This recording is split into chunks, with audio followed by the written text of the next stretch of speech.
Hi, welcome to my talk. Today's talk is about the challenges of trying to find a job as an iOS developer in today's climate. First, a little bit about myself. My name is Mitra. I am primarily an artist, podcaster, and a maker.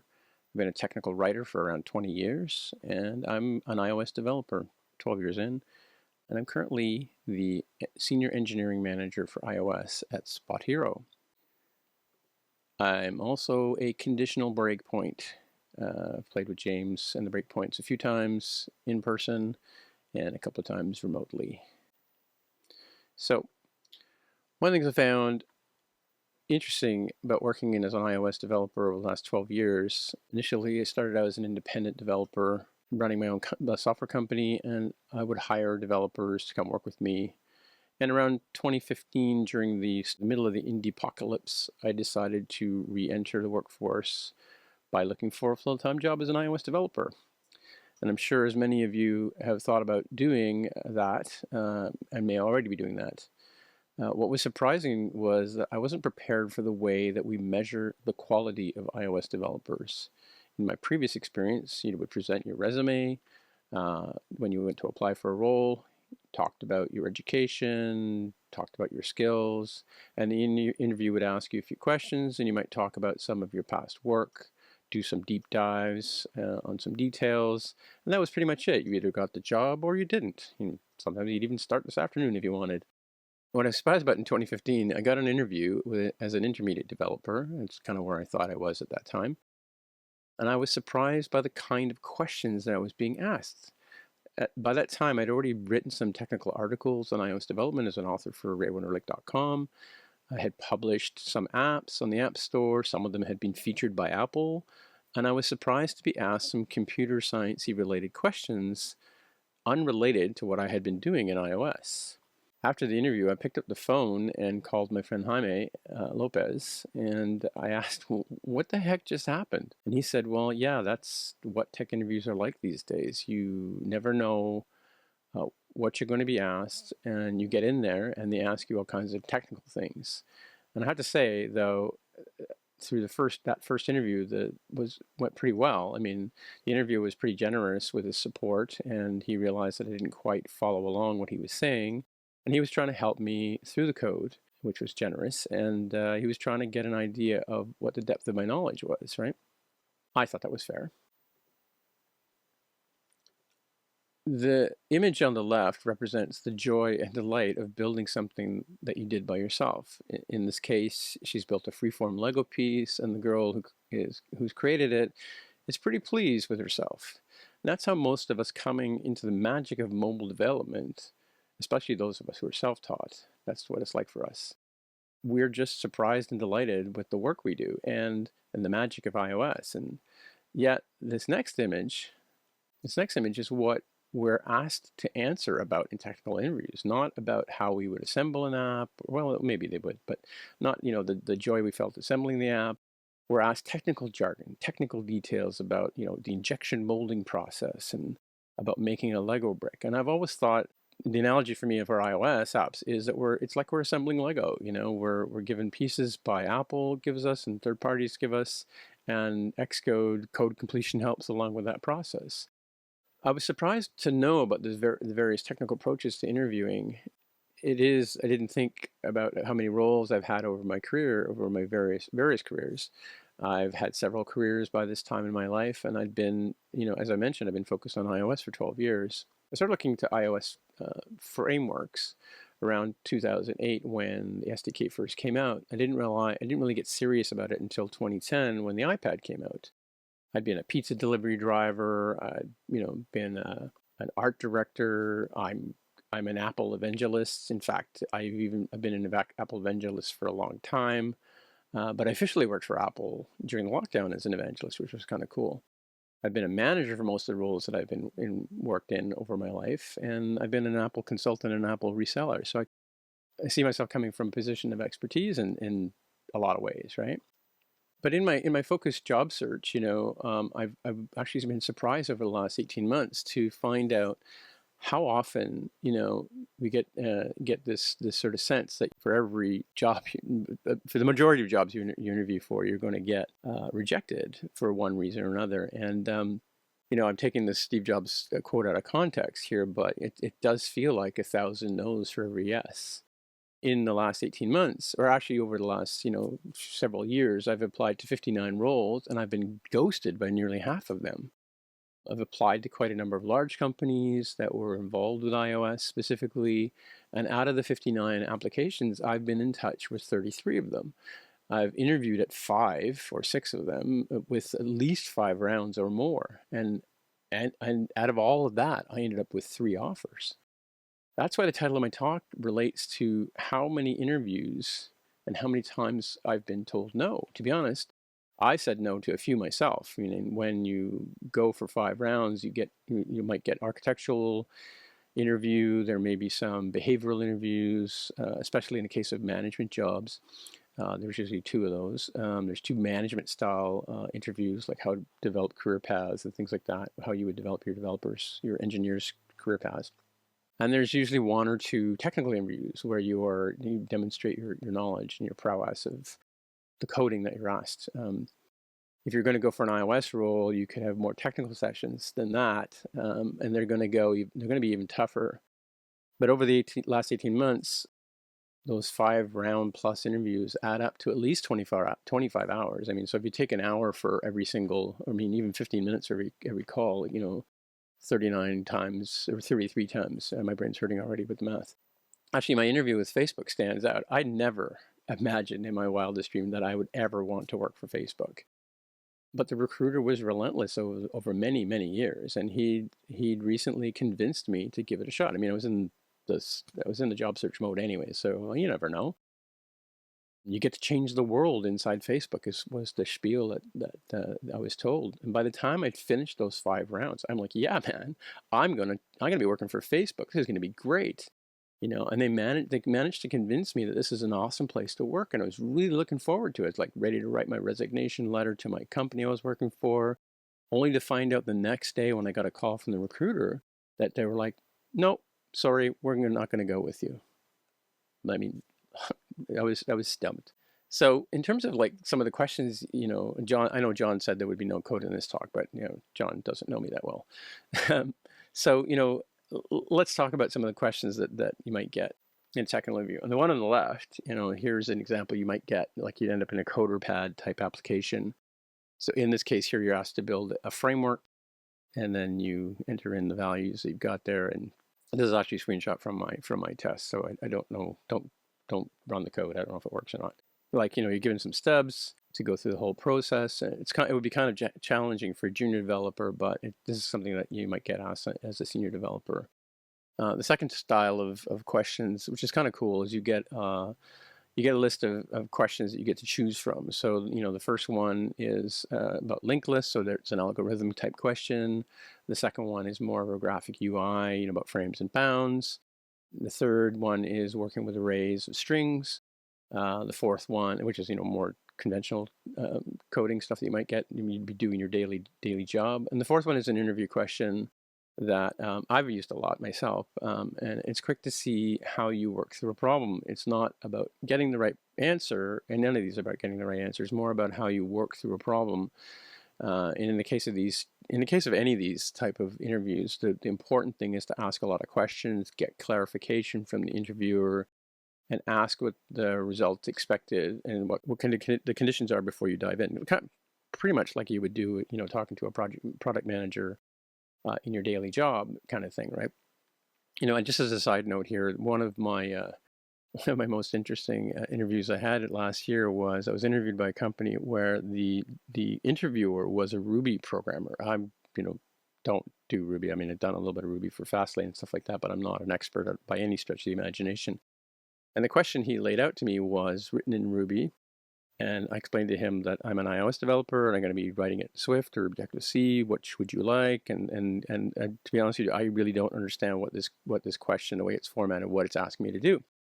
So I asked him to explain it to me, and we probably spent about 20 minutes going through the question just so I understood what, in fact, he was asking me to do. And of course, he knew nothing about Swift or Objective-C, so when I was going through my solution, he had no idea whether I was answering the question correctly or not. Here are some things that you might see on interviews in terms of what you're going to get asked to do. Generally, you'll get some light coding in front of another developer, but again, like I said before, make sure you ask for clarification. I hear a lot about leet code, and you can go through practice exercise to learn all kinds of computer science kind of things, like using those challenges. You can study algorithms at raywunderlich.com. They have a good algorithm book and algorithm sites. Hacking with Swift, of course, for Paul Hudson is a great place to learn. And he's actually got a test yourself with Swift, and it's written for 3 different levels of Swift. You can go through and do a quick test, which is really kind of cool. HackerRank is another place, and Interview Cake as well. And at the end of the day, like the interview is trying to figure out your technical skills. I mean, how are they supposed to measure it otherwise, right? At least they're supposed to be doing that. That doesn't always seem to make sense, but considering the work we end up having to do day to day, if you're not doing algorithms every day, it's kind of weird to be asked that. So ask the recruiter or the screener before you go in about the kind of work that you're going to be doing every day. If you're going to be doing algorithms every day, ask the recruiter before you go in about the kind of work you're going to do. When interviewing as an artist, for example, I would bring in a portfolio of drawings and paintings and what have you, and we kind of go through to see how talented I am on paper. But if you're a technical writer, do the same thing. You send in articles that you've written. And the editors go through them and see how well you write, and if it goes to you. But how you measure the skill in this case of building an app, how do you do it other than coding? So that's kind of the weird thing, right? You might be asked to do some pair programming. You might be given a code review to work on. You might get, and this is pretty popular, get a take-home test where you take it away, and which a lot of people seem to like. It's closer to the kind of work that we end up doing with the take-home exercise. Try not to spend any more than, they might tell you like to spend 4 hours on it, for example. Beware that sometimes there are traps inside of these coding tests, right? It happened to me once. I checked the requirements, made sure I understood the test, noticed some glaring UI stuff on the view I was working on. I fixed those, I implemented the feature that they wanted me to add. And what I didn't realize is that there was some major memory leaks on the next page, which I didn't really get to, and kind of an odd thing, a little bit underhanded in my opinion. But it demonstrates to them the depth of your knowledge and your willingness of your abilities to go in and poke around and do that. But I missed it and I didn't get the job. You might get asked about some documentation. Get asked, like I said before, like to do a framework or about frameworks. Algorithms could come up. I haven't really been asked a lot of algorithm questions in any interviews I've done in 2.5 years. When I'm interviewing, I like to use Google-style puzzles, to like how many golf balls will fit inside of a school bus, kind of questions, just to sort of see how someone would go about approaching sort of an abstract question. You might get asked to how you help your fellow developers, like how you're going to help them on your career path. That's more like a management kind of thing, but still, or as a lead, you might get that. How do you get them unblocked? How do you work with cross-discipline between, UI and testing and design, that kind of things. And those are, like I said, they tend to be more at a lead level. Some questions that I like to fall back on when I'm doing interviews, I might ask you sort of a general iOS stuff, like how does memory management work in Swift? I might ask you about the difference between struct and classes and when you would use one or the other. I might ask you to explain to me about MVP and MVVM, the pros and cons of those. I might ask about data structures of various types. I might ask about file access in Swift. In Swift UI, we now have state objects and we have state. What are the differences between those two? We have observables. We have codable protocol. I might ask you about threading with NS operations and GCD. We could discuss bindings and environment objects with SwiftUI. There are many kind of topics you might get asked, but not about them all at once. It would be a variety of different things that kind of mix it up a bit. But I might bring up functional Swift as well. So, you talk about map and reduce and the new one, compact map. And and basically those are the kind of things that I would cover in an interview. The next slide is a bit about, this is taken from the Swift style guide, some of the things in Swift that areas it might come up. Self-documenting code, readability is important, naming conventions for classes and types and the difference between them. You could get asked about type inference. You could ask, about trailing closures, about, dry, don't repeat yourself, about mutability and why that's important. You might want to think about braces and how you place them on the lines and tabs. And of course, the big argument, whether it's Star Wars or Star Trek, or I guess there should be a third option, which is both, right? And yeah, of course, you might get asked about the ternary operator too. There are different kinds of roles when you're applying for jobs. There's junior intern jobs that are, kind of beginner level, where you have little or no experience as an iOS developer. Might have an intermediate level job where, you got 2 or 3 years worth of experience. More senior ones, where you've got 3 or 5 years. There's different, there's levels. So there might be 2 or 3 levels of each of these so far. You might have 3 levels of senior engineer, and then you get into staff engineer, principal engineers, and then on the other side of the coin is the engineering managers, and of course senior engineering managers who are managers who have even more experience than your average everyday guy. One thing I can tell you that's kind of in my years of experience, one of the things that doesn't really come up, but I mean, and you think about this in your path, is when you become a manager, you may not be actually writing a lot of code, which is I think a little surprising for some people, right? So my friend Ellen, speaker here at the conference, oh my God, so many rounds was one of her replies to me on a Slack channel when I was asking some of the other speakers here today about their experiences, and she was interviewing at 3 companies at the time, and 20 or so technical interviews of some type or another, pretty much like I just outlined there. So when it comes to where to look, there are lots of places to find opportunities, but I did a couple of surveys with some other developers for this talk, and one place that I like a lot is hired.com.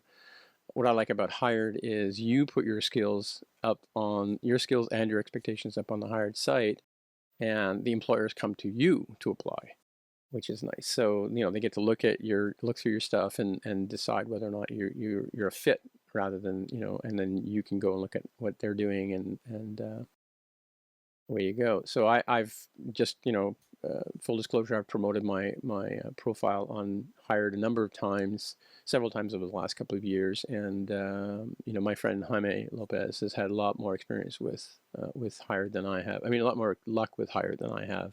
Probably get 2 or 3 decent interviews out of that. And in fact, happy to say I finally landed a job through Hired, which is great. They're not going to waste your time if you haven't got the chops that they're looking for. Yeah, for example, I'm a Apple fanboy, so one of the things I want to find out right early is whether or not it's React Native. I prefer native stuff. That's I just like the way Apple puts things together, and I prefer to work within those in that way. Another great place to look is LinkedIn. People I've surveyed all agreed LinkedIn is a great place to look. It's got one of the highest ratings from in terms of where people would look for things. And I'm going to go through this in a little bit, but you should optimize your LinkedIn profile to make sure you're presenting yourself with your best foot. With LinkedIn, you can set up alerts to get daily reports on jobs that come up. Some of them will be companies like Apple and Amazon, Meta, Facebook, as well as startups and other smaller companies in the areas that you specify. So if you're in Canada, you're going to get Canada stuff. If you're in the Valley, you're going to get Valley stuff. You can also turn off the location stuff and get jobs around the world. You can do generic job searches like Indeed is one place, or Monster Jobs. I don't know if people even use Monster Jobs anymore. Friends. Your friends are a great place to find out where to find jobs. And there's one of the side things of that is Slack channels. There's a lot of iOS Slack groups out there that are pretty good. You can get invited to join them. And you can have a job board. Many of them have job boards, and they people post postings there, and you can talk to the developer directly about the kind of thing. And sometimes on Twitter, you'll see occasionally, other developers will post that their team is hiring and their DMs are open if you want to find out about the role and stuff like that. So that's kind of a cool thing. So when it comes to your profile, you really need to focus your profile while you're doing a job search. For years, I've had an old school type resume where, I listed every single job I ever had, listed a pile of skills. that I had in there, tools that I worked with over the years. My education was down at the bottom, and a bunch of hobbies and things like that. And what I found was I wasn't really getting a lot of callbacks from that. It was just too much information, right? So I recently pared it down to like the bare essentials, and I basically tuned it specifically for looking for either iOS developer or iOS engineer managing jobs. If you're on socials, like I'm on Twitter all the time, I try to steer away from edgy subject matter, and it's not a party place that I would go and post about that. Try not to make too many jokes other than iOS jokes. Yeah, I use it for marketing. I mean, I've been marketing the podcast and stuff like that for many years on there, and yeah. But I've used Twitter and YouTube as well to build up sort of a presence. I use it for promoting the podcast that I'm on, and one specifically on iOS called More Than Just Code, by the way. Yeah, but definitely check that out.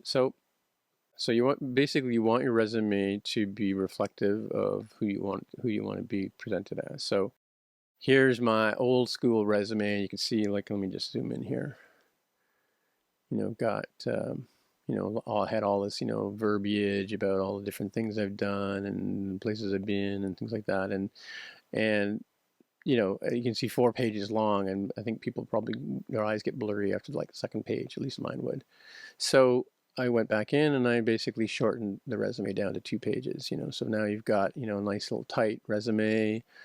You've got, your paragraph about yourself, sort of a mission statement, if you will. And then you've got your basic rules you've got here. And then I just summed up all the rest of the work into like additional things. If somebody wants to ask me about running an art department, I can talk about that. Then specifically iOS skills that are related to the job, how long you've been doing Swift and Objective-C, that kind of stuff. Then other publications that you've been on, or been involved in, and conference talks you might have given if you've done that. And down here at the bottom, your education. I actually had somebody with like an intermediate come to me a few years ago, and he was applying for a job, and he had his education at the very top. And I said, I wasn't going to hire him, but I told him, I said, hey, can I give you some tips on your resume? And I would take the education, put it at the bottom, because people want to know, what have you done lately? That's the most important thing. So these are actually jobs that I'm still currently involved in, or at the time when I was applying was currently involved in. So that's why they are at the top of the resume, and the rest is kind of just conversation pieces if people want to know about it. LinkedIn and GitHub. Whether you're applying for a job internally within your own company or you're applying for a job externally, HR managers and hiring managers are going to read your LinkedIn page. So make sure that your LinkedIn page is up to date, and it's tuned to the kind of work you're looking for. Tech interviewers are going to look at your GitHub page as well. So make sure you've got a pretty good looking page over there. Here's the top of my LinkedIn page. At the top, I've got the title I want to be sort of known or associated with, and some jobs I'm working on, some places I'm working on, and it's in there I've got, below that I've got skills that I've done, and again, here you can put all the jobs you've ever done in your entire life, because that's kind of what that's all about. On GitHub, you can set up a special README page that has sort of, it's again tuned in. You've got who you are, you've got what your roles are currently, and you've got things like like this talk I'm doing right now, as well as other things I've done. And then below that, then you go down to the bottom and you've got all this repos you work on, and the ones that, at least the ones that are public and you don't mind sharing, and that kind of stuff. So it's, again, this is a special README file that the folks over at GitHub have set up, so you can go in and do that, right?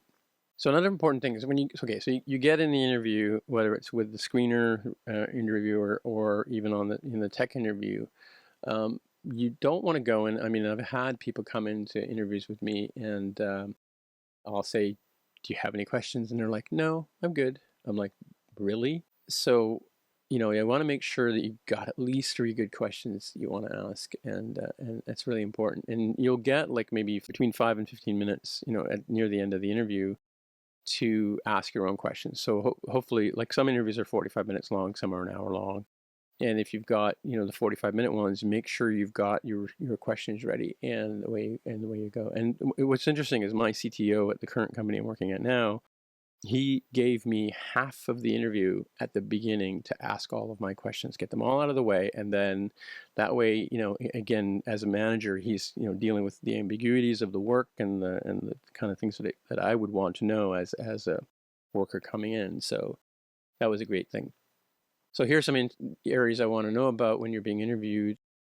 I want to know about the work. What kind of work am I going to be doing? What kind of work does, ask about the day in the life of a developer. What does that look like for somebody? What's the tech stack look like? Are we working in native? Are we doing, React Native, Flutter? Is core data involved? Maybe it's a specific job like working with HealthKit or something like that. Any third-party frameworks in there. You want to find out about the tools you're going to be working with, like Jira or Trello, Confluence, Monday.com, all those kind of tools that you might be working with. Are the Macs managed? Like these days, it's pretty common for Macs to have some sort of profile on them. I worked in an environment recently where the Macs were completely locked down. We didn't even have admin access, and yet we had tuned it in such a way that the tools that supported the Macs allowed us to install Xcode and all the other tools that we needed to do without having to have admin access, which is kind of cool. It was kind of like you went to a shopping cart and you picked out what you wanted. You want to find out if they're working with Agile and what the ceremonies look like. Are they truly Agile, or are they just sort of calling it Agile? Is it really Wagile? I like to ask about the interviewer's experience, like how did they come to work at this company, and what do they think about it, and like I did with the Facebook guys, it was like, tell me all about it. Why would I want to do this? The really important thing these days is whether you're working remote or hybrid.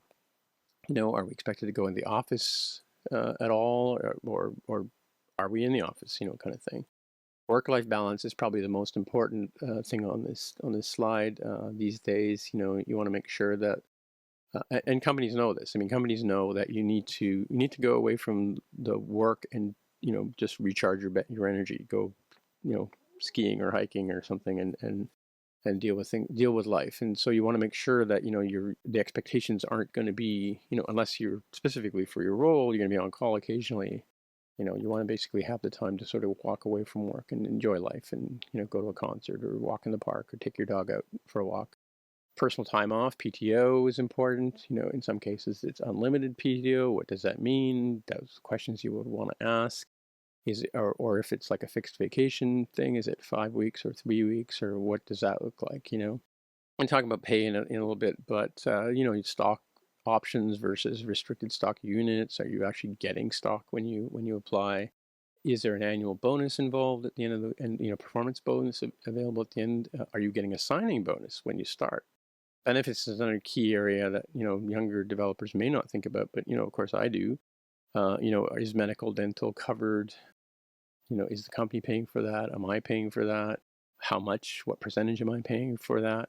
In Canada, we have free healthcare. In the United States, you don't. So that's something that's really important to sort of get and ask about, as well as retiring. Are they contributing to 401k or RSP in Canada, registered retirement savings plans? How does that work? And one of the cool things I had at a previous job is I had a pension, and the company contributed a lot to the pension, and then I basically topped that up. The pensions, pays you out for life, and so those can work out to be, quite valuable by the time you build it all up, right? Compensation is a pretty interesting topic. I was actually surprised. Had a conversation with some of my colleagues on the podcast. I'm Toronto, and I'm working for a conservative company. They were working, one's in Seattle, one down in San Jose, so they're more tuned into what's going on in the Valley or around the United States. There's a lot of discussion about the whole package here. So you really want to make sure that you look at your base pay. You want to look at the value of the benefits you're getting from the company, and any options you might want to have on top of that. When I asked, surveyed the previous developers what they thought about, 92% of them did research on salaries before they entered into the job market or even applied to various companies. And if you haven't heard about levels.fyi, it is a better than Glassdoor. It's a place where you can go and find out what different levels of engineers are getting paid. I'll show a slide on that in a minute. Hired.com also has a couple of metrics out there. This is sort of an idea around the country and in Canada and the UK in terms of what engineers are making these days. You know, obviously the Valley's, you know, the place where the big tickets are, but then the cost of living is crazy. Austin looks like a good place to work. San Diego, perhaps. Seattle is doing pretty well for developers. You know, then you got your people in Denver and Chicago, you know, a bit more conservative. Toronto is a little bit lower and that's in Canadian dollars, so that's like, you know, a couple of donuts and a coffee worth of money. Yeah, so you can sort of get a good sense from Hired in terms of what's going on.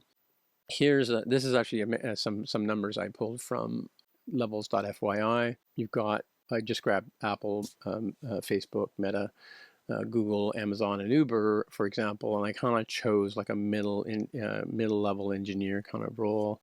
You can see that the salaries you're getting, you know, are pretty even across the board, pretty high, but pretty even. They're big companies. They're hard to get into, by the way, just in case you're wondering. And you know, the stock that you're getting either as, you know, and this is annual stock, so you might get 3 times that. You know, you might get like 3 years worth of stock. So and it's quite a bit, sort of a big number at that as you look at it. And then for bonuses, you've got various kind of annual bonuses as well. So if you look at the total across the bottom, that's kind of sort of what, you know, when you hear these big numbers, this is how those big numbers are made up. These are the FANG companies, the, you know, Facebook, Apple, Amazon, Netflix, and Google kind of companies that make up the FANG. So another thing too that kind of comes up, and I've asked a few questions about this from people to see what their impressions were, and you know, there's a lot of unconscious bias. I mean, I've spoken to a couple of employment lawyers recently, and they both warned me. You know, I'm older, and they explained to me there's a lot of ageism out there, and there's there's sexism and diverse kinds of things, and it's illegal to ask about, you know, heritage, relationships, and age, but that doesn't mean that it doesn't happen. Just want to point that out. So. And then there's some statistics here that I pulled from Zippia.com. At this point in time, 80% of the marketplace, or 80% of the working developers out there, engineers, are male, 20% are female. That number needs to get, the female number needs to get increased quite a bit. And there's lots of different programs around to try and help that. But, you know, we can all do our bit to be allies. And then when you look at the mix of races, you've got, you know, 52% are white, you know, 33% are Asian, and then you've got your black and brown people, and your unknowns. Latinos are still pretty low. So, you know, there's kind of a big boys club, white boys club kind of thing going on. And then, you know, when you get into looking at the ages of developers, still a fair number of developers above 40 years old, and that's 40% of that range of numbers. So there's quite a few older developers still out there. A couple places if you want to basically look into some more information about this stuff. I read the iOS interview guide. It's a pretty good introduction to, you know, the kind of things you'll get asked in an iOS interview. I can recommend this book. I think he put it out last year. The Tech Resume Inside Out. This is another good book. Again, these are available online as PDFs. You can pay for them and download them. And if you're looking for a way to practice interviewing techniques, of course you can. They talk about doing mock interviews here. RayWonderlick.com has a number of things. You know, navigating the iOS interview by Leah Marlock. Acing the iOS interview as well. It's a video course where they actually have sort of mock interviews where you have one person ask a question and another senior developer answering that question to see, you know, how they would go about answering those things. And as well, I didn't have a slide, I didn't have a picture but the mocking interview techniques is really kind of good from RayWonderlick.com. And as I mentioned earlier, you can also here's a shot of testing your Swift. This is the thing that Paul Hudson provides on hacking with Swift. Get to go through as a novice or intermediate or an expert, and the questions are not too simple. I mean, like, he's really going to put you through his paces. And of course, he's got the 100 Days of Swift you're coming at. 100 Days of Swift, 100 Days of Swift UI, as well as all of his books. If you want to study that kind of stuff, it's pretty well up to date. Paul's very good about keeping that stuff up to date. Anyway, so that's pretty much the talk for today. Thanks for your time. You know, tune into More Than Just Code podcasts. You know, check out my YouTube channel. Don't forget to like and subscribe. And I'm available on Twitter and most things as @TimMitra, at TIMMITRA, as I say in the Twitter machine. That's where you'll find me. And yeah, that's kind of it. So thanks for your time, and I guess we'll have some time for questions and answers.